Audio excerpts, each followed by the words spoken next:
하나님 말씀 보겠습니다. 하나님 말씀 마가복음 2장입니다. 마가복음 2장 13절에서 17절 말씀을 보겠습니다. 마가복음 2장 13절에서 17절입니다.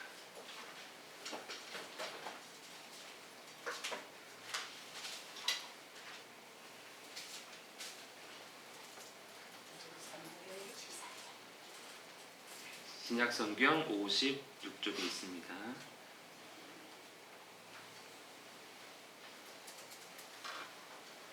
찾으셨으면 함께 읽겠습니다. 시작.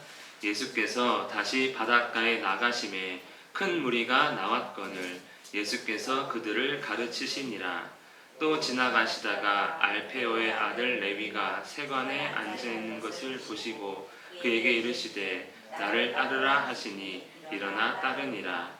그의 집에 앉아 잡수실 때에 많은 세리와 죄인들이 예수와 그의 제자들과 함께 앉았으니 이는 그러한 사람들이 많이 있어서 예수를 따르미로라. 바리새인의 서기관들이 예수께서 죄인 및 세리들과 함께 잡수시는 것을 보고 그의 제자들에게 이르되 어찌하여 세리 및 죄인들과 함께 먹는가. 예수께서 들으시고 그들에게 이르시되 건강한 자에게는 의사가 쓸데없고 병든 자에게라야 쓸데있느니라. 나는 의인을 부르러 온 것이 아니요 죄인을 부르러 왔노라 하시니라. 아멘. 여러분 이거 혹시 필요하십니까? 집에 다 필요하셔서 집에 한 대씩 갖고 계세요? 뭔가 싶죠? 예. 이게 MRI 기계더라고요. 굉장히 고가의 의료 장비입니다. 필요하세요? 11번 주문하셔도 돼요. 쿠팡에서. 예. 필요 없죠? 예, 필요 없습니다. 혹시 이거는 혹시 필요하십니까? 이거 처음 보는 것이죠? 이거 샹들리에가 아니고 이거는 저기 양자 컴퓨터입니다. 예. 요즘에 한 번씩 뉴스 나오더라고요. 필요하세요? 예,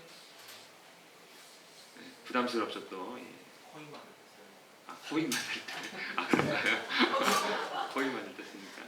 양자 컴퓨터 당장은 필요 없습니다. 앞으로 뭐 개발되고 뭐 옛날에 우리 PC 처음 할 때는 집에 없었지만 요즘 다 집에 한 대씩 있지만 뭐 앞으로 어떻게 될지 모르겠지만 뭐 당장 필요 없습니다. 아무리 고가고 그다음에 지금의 컴퓨터보다 더 좋은 성능을 발휘한다 해도 필요가 없어요. 왜냐하면 양자 컴퓨터에서 돌아가는 게임이 아직 만들지 않았기 때문에 필요가 없겠죠, 여러분. 예, 아마 게임이 나오면 필요할 겁니다. 게임하려고. 예. 여러분 필요하십니까, 복음? 예수 그리스도의 복음. 어쩌면 우리는 예수 그리스도의 복음을 앞서 얘기한 MRI나 양자 컴퓨터 같이 생각하는지도 모릅니다. 그냥 있으면 있겠는데 나에겐 필요하지 않은 뭐 그런 사람들이 의외로 많은 것 같습니다. 예수 그리스도의 복음의 본질은 이것이죠. 우리 함께 읽겠습니다. 시작. 인자가 땅에서 죄를 사하는 권세가 있는 줄을 너희로 알게 하려 하노라. 예수님은 이거를 알리고 싶었습니다. 많은 사람들이 자신의 가르침과 기적을 듣고 몰려들기는 하지만 무엇을 몰랐습니까? 복음의 본질을 몰랐죠. 죄사함으로 인한 복, 이거를 몰랐습니다. 그냥 복 누리기를 원했죠.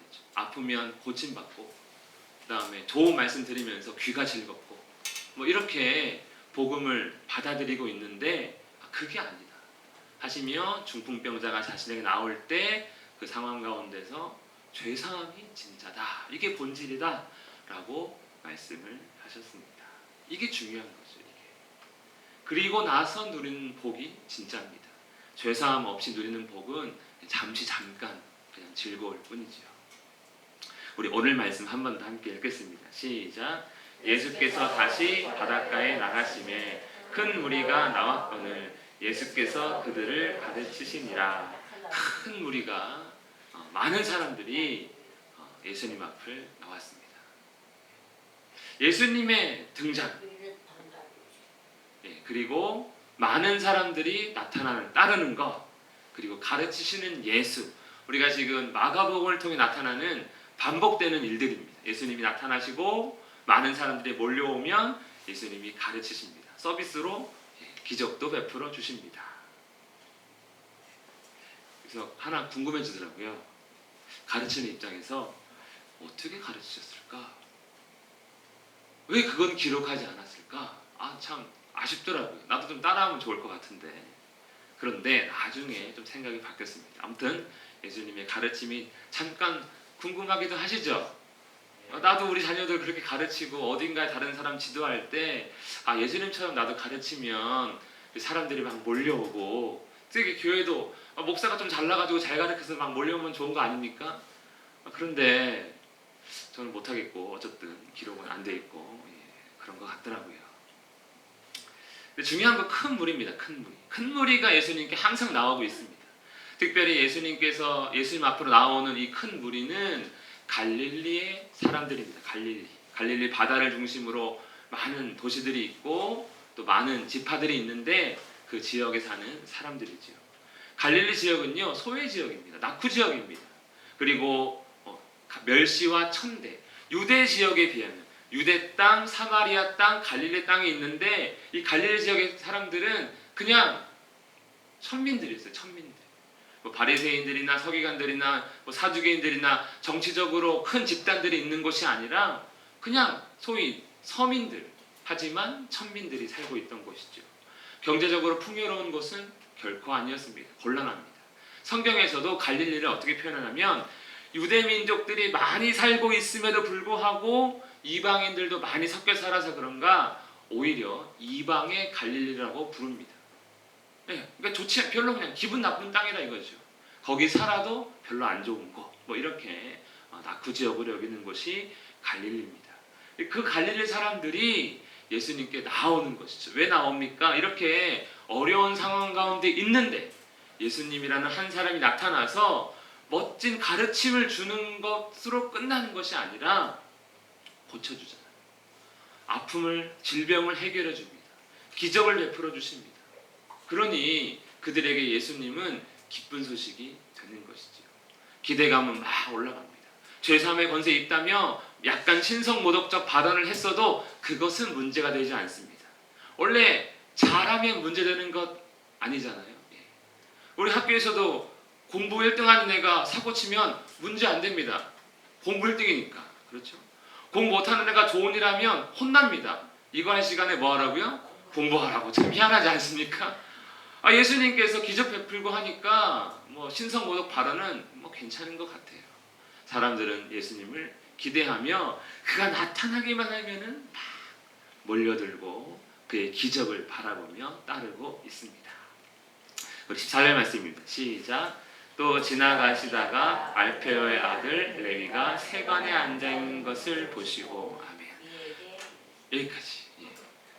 많은 사람들이 예수님을 따르지만 예수님의 관심은 그 사람들에도 있었겠지만 눈여겨보시는 한 사람을 발견합니다. 세관에 앉아있는 바로 레위라는 사람입니다. 가버나움의 세리 레위. 이 사람이 바로 이 마태복음의 저자로 알려진 세리 마태 혹은 레위. 마태는 로마식 이름, 레위는 유대식 이름이지요.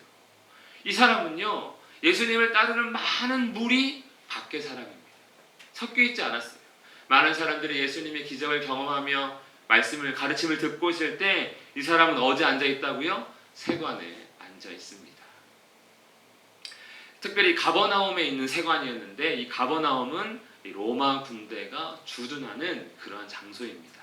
그리고 세관이 있습니다. 물론 로마의 세금을 바치기 위한 로마를 위해서 세금을 거두기 위한 세관입니다.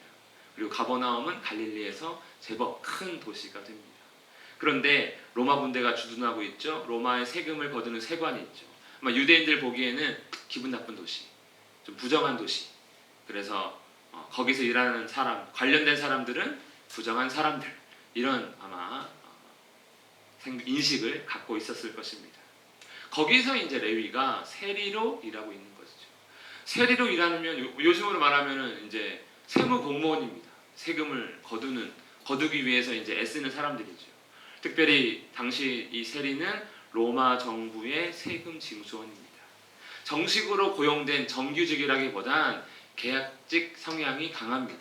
왜 그러냐면 로마에서 유대 지역에 가령 10%의 세금을 부과하면 이 세리들은 10%를 걷어서 로마 정부에 납부합니다. 그러면 로마 정부가 수수료로 얼마를 이렇게 떼어 주는 것이죠. 그런데 문제가 뭐냐면 10%의 세금을 걷어서 납부하라 했는데 이 세리들은 몇 프로를 거둘까요? 15%, 20%를 더 거두는 겁니다. 그리고 10%는 납부하고 수수료 받으면서 더 거둔 것은 자기가 그냥 갖는 것이죠. 그래서 이 세리는 유대인들을 보기에는 민족을 배신한 반역자입니다. 우리나라로 따지면 친일파 같은 사람들입니다. 그리고 이방인과 교제하기 때문에 부정한 자가 되고요.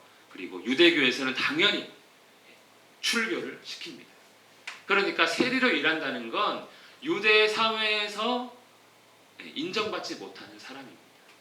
그렇기 때문에 이 세리들은 죄인, 그리고 창기, 창녀, 그리고 세리는 같은 급으로 분류가 돼서 제일 무시당한, 종보다 못한, 아주 인간 취급을 받을 수 없는 그러한 사람들로 분류가 되고 사회적으로는 미움과 수치와 경멸의 대상입니다. 그러니 이 세리를 한다는 건 사실 큰 결심 아니면 이 일은 할 수 있다고 하기가 좀 힘든 것이죠. 그런데 하필 레위가 세리가 된 것입니다. 이것을 제가 좀 상상한 건데 레위는 그 이름에서 보다시피 여러분 어떤 지파 사람 같습니까? 레위 지파 사람입니다. 다른 지파도 아니고 어떻게 레위 지파 사람이 민족을 배신하고 거룩함을 버리고 로마 정부에 협조하는 세리가 되었을까? 좀 생각을 해봤습니다.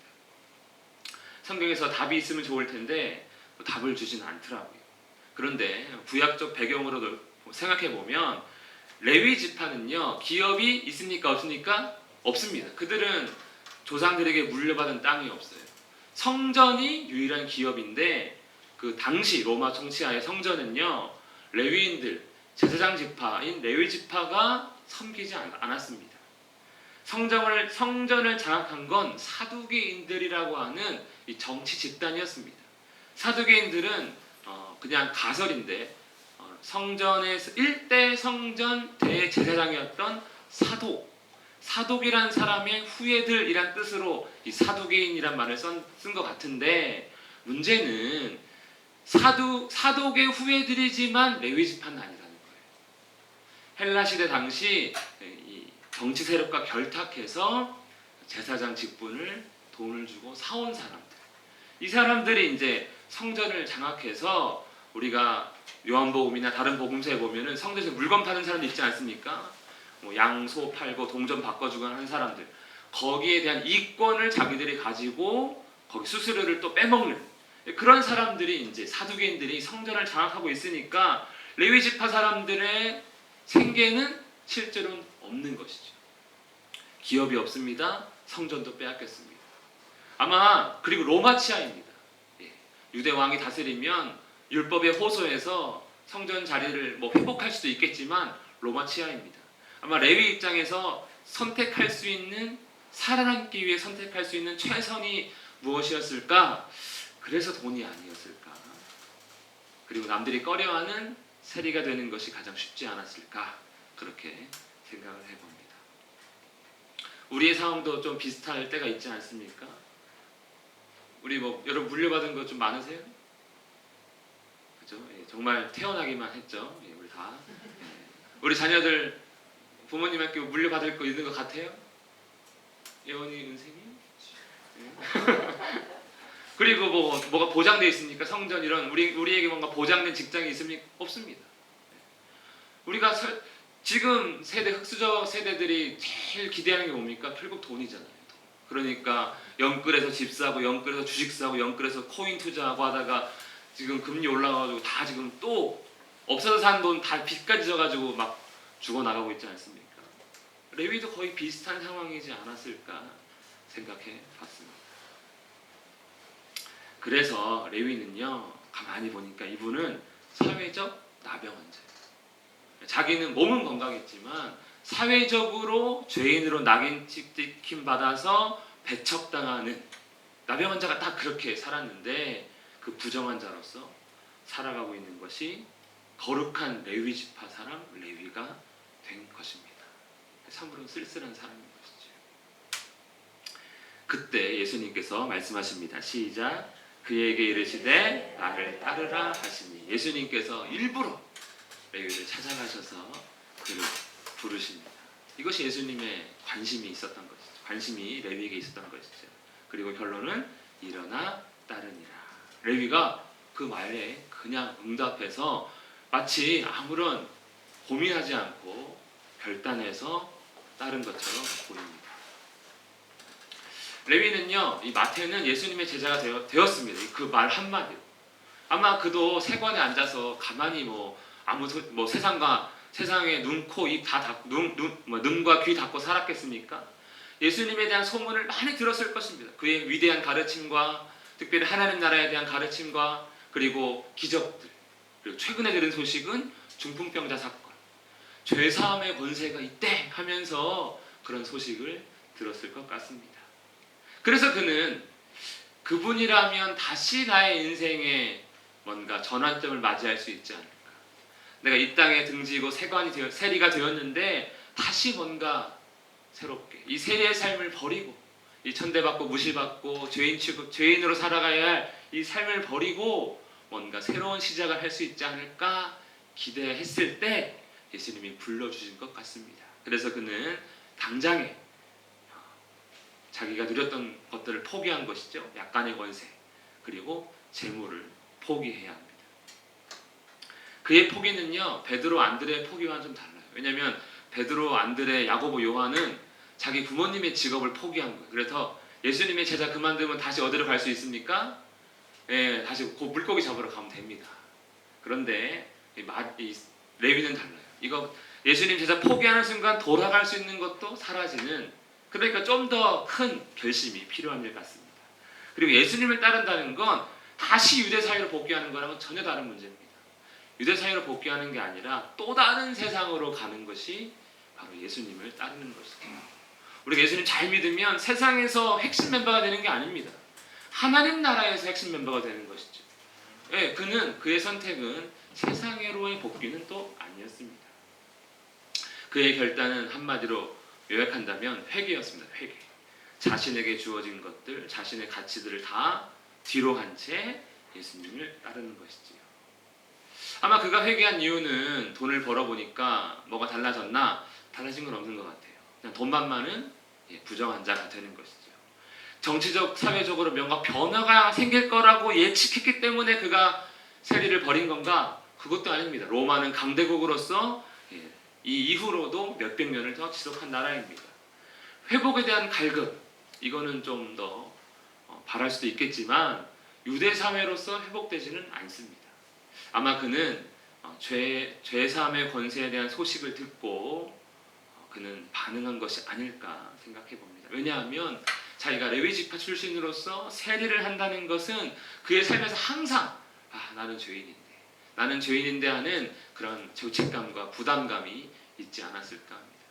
여러분, 보통 우리가 뭔가 잘하는 사람들은 자기를 죄인 취급하지 않습니다. 그런데 진짜 죄를 지은 사람들은 항상 그리고 괴로워하죠. 내가 죄인이다 하면서 살아가서 주변 사람들에게 조금 더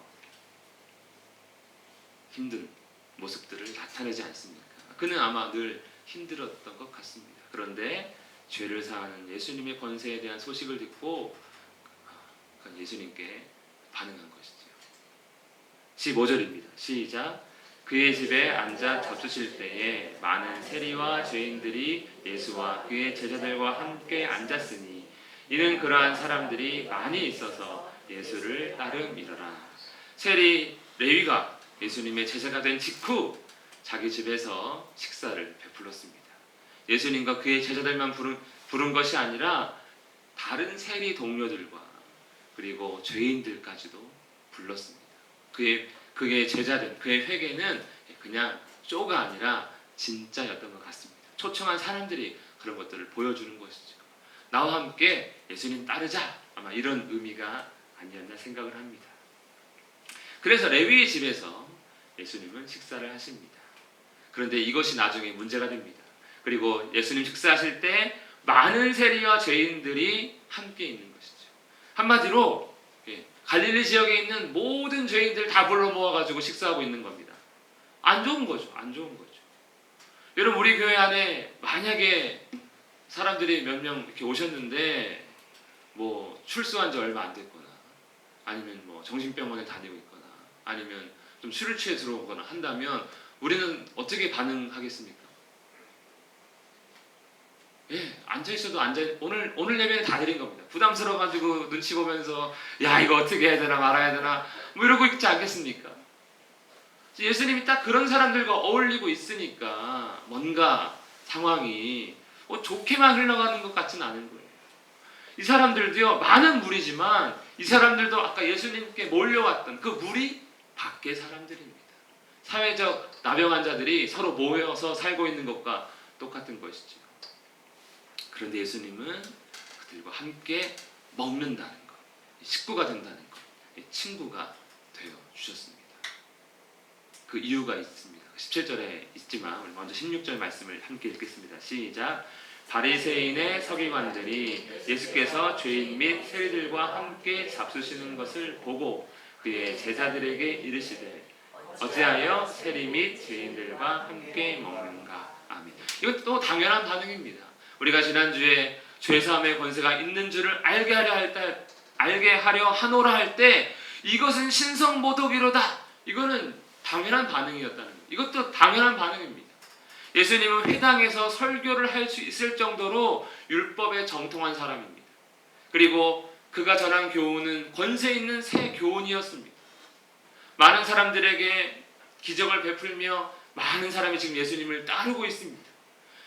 소위 알만한 것 다 아는 예수님께서 어떻게 이런 사람이랑 어울릴 수 있냐는 거예요.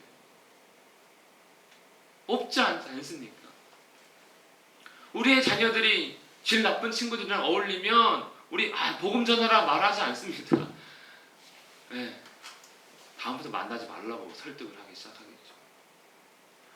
서기관들이 보기 예수님은 아직은 매력적인 사람입니다. 저 사람이 뭔가 회당에서나 사회적으로 큰 영향력을 미치고 있는 그러한 사람인데 이렇게 죄인들이랑 어울리면 사회적 기강이 흔들리는 것 아닙니까? 그러니까 제자들에게 따지듯이 야 어떻게 그럴 수 있느냐 하면서 묻는 것이죠. 저 안에 예수님이 식사하고 있는데 밖에 서기관들이 지켜보고 있는 사진. 눈빛이 보이지 않지만 따뜻한 눈빛은 결코 아닙니다. 어떻게 저럴 수 있냐는 거죠. 어떻게 예수님을 이해하지 못합니다. 저 정도 인기, 지금 저 정도의 위치면 저 사람들 어울리면 안 되지 이렇게 이제 반응하는 거예요. 사람들은 예수님을 조금씩 이해하지 못하고 있습니다. 권세인 죄사함의 권세 그리고 죄인들과 함께하는 예수 뭔가 방향이 다르면 이상한 거 아닙니까? 그렇게 가고 있는 것이죠. 우리 마지막 17절입니다. 시작. 예수께서 들으시고 그들에게 이르시되 건강한 자에게는 의사가 쓸데없고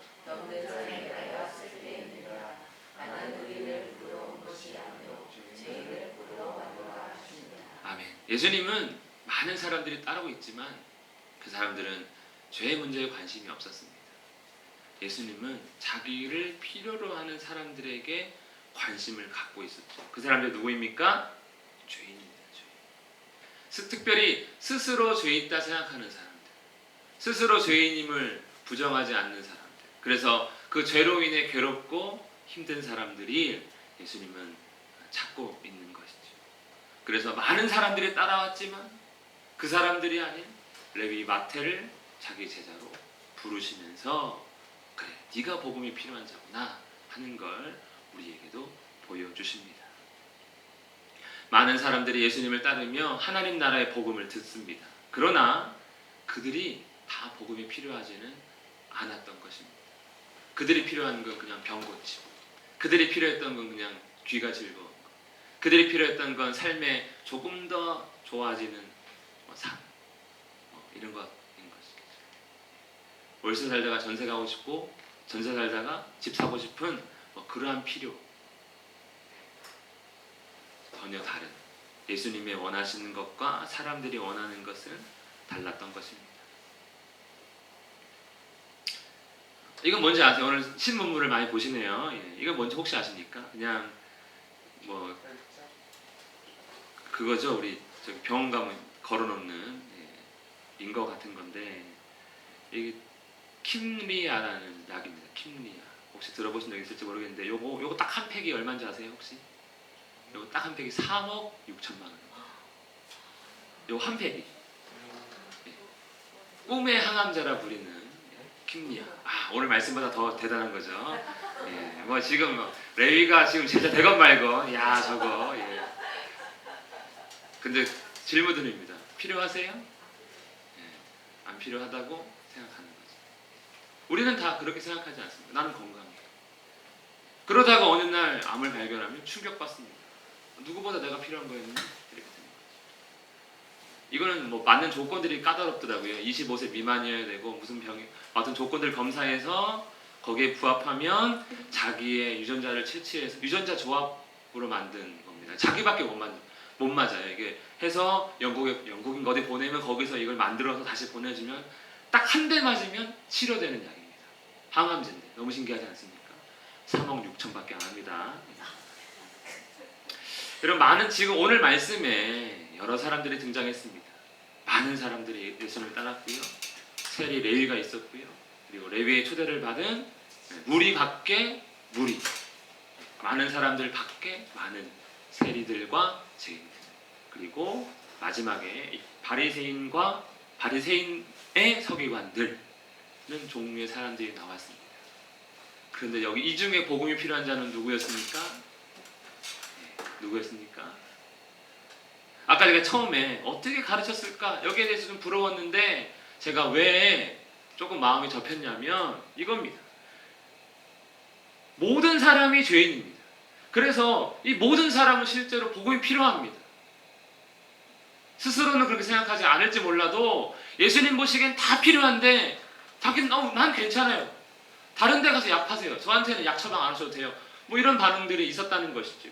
예수님이 많이 가르친 그 갈릴리 사람들, 나중에 예수님 어떻게 그들에게 반응하십니까? 화 있을지어다 고라시나. 고라시는 갈릴리 지역의 도시입니다. 화 있을지어다 벳세다야. 벳세다도 갈릴리 사람들이 사는 도시입니다. 저 뒤에 보면은 화 있을지어다 너도 가버나움아. 가버나움에서 지금 기적 베풀고 있습니다. 그런데 사람들은 어떻게 했습니까? 회개하지 않았습니다. 돌이키지 않았습니다. 왜냐하면 자신들은 죄인이 아니라고 생각했기 때문에 듣지 않은 것이죠. 그래서 좀 위로받았습니다. 예수님이 가르쳐도 회개하지 않는 거구나. 하하하하. 다행이다. 제가 가르쳐서 회개하지 않는 거는 너무 당연한 것 같은 거예요. 어느 순간. 그런데 보십시오. 예수님이 문제가 아닙니다. 그렇죠? 누가 문제입니까? 나는 필요하지 않아. 많은 사람들은 복음을 필요로 하지 않았습니다. 바리새인의 서기관들 역시 복음을 필요로 하지 않았습니다. 예수님이 찾으신 자는 그래서 복음이 필요한 사람들인 거죠. 자신의 죄인임을 깨닫는 자. 여러분, 복음 필요하십니까? 알고 보니 내가 암 환자라니까요. 알고 보니 내가 저 킴리아가 필요한 사람이었다니까요. 내가 지금 멀쩡해서 막 돌아다니는데 어느 날 암 말기입니다. 진단받으면 내가 필요한 거였구나. 그때 늦었다니까요. 복음은 바로 그런 것입니다. 내가 필요한데 내가 필요 없다고 생각한다면 그것은 큰 어리석음이 되는 것이죠. 복음이 필요한 사람은 마음이 가난한 자, 마음이 낮아진 자, 내가 죄인인데 이 죄를 어떻게 해결할 수 없나 하고 고민하는 사람들이 아닐까. 그 사람들이 바로 필요한 사람들인 것이죠. 우리는 어떻습니까? 복음이 필요하십니까? 복음 필요함을 깨닫게 되기를 축복합니다. 그리고 오늘 마지막 조금 다른 얘기지만 같은 얘기인데, 복음은요 예수님과 같이 낮아질 때 전할 수 있는 거구나. 예수님이 레위의 집에 가지 않았다면 여전히 거리를 두고 너희는 세리와 죄인이고 나는 내가 지금 회당에서 가르치고 있는데 어떻게 너희와 식사할 수 있냐 하면서 고자세를 유지했다면 아마 그들은 예수님을 따르지 않았을 것입니다. 복음은 낮아질 때 전할 수 있고요. 또 낮아질 때 들을 수 있습니다. 많은 사람들과 서기관처럼 높은 자리, 높은 마음을 고수한다면 복음은 우리에게 필요한 것이 아니게 되는 것이죠.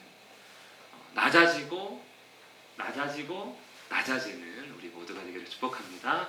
말씀을 기억하면서 함께 기도하겠습니다. 주여, 나에게 복음 필요함을 깨닫게 하소서.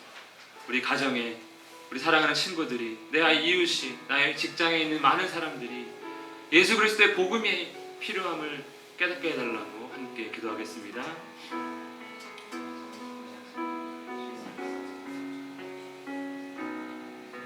주의 복음의 필요함을 깨닫게 하옵소서.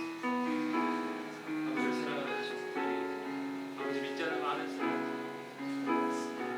잘 되기를 원하면서 예수님을 따르면서도 복음을 듣지 않는 사람들이 많습니다. 주님, 기억하소서. 아버지를 불쌍히 여기사 복음이 필요한 자임을 알게 하옵소서. 주님 구원합니다. 주님 발견합니다. 역사하여 주시옵소서. 인도하여 주시옵소서. 주님, 용서하시고 우리의 어리석음을 용서하시고 우리의 진짜 우리 얼마나 부족하고 연약한 죄인인지를 알게 하사 듣게 하여 주시옵소서. 살아계신 하나님 아버지, 우리의 어리석은 마음을 깨닫게 하소서. 우리의 연약하고 부족함을 깨닫게 하소서. 주의 복음이 우리에게 반드시 필요함을 알게 하여 주시옵소서. 예수님 이름으로 기도합니다. 아멘.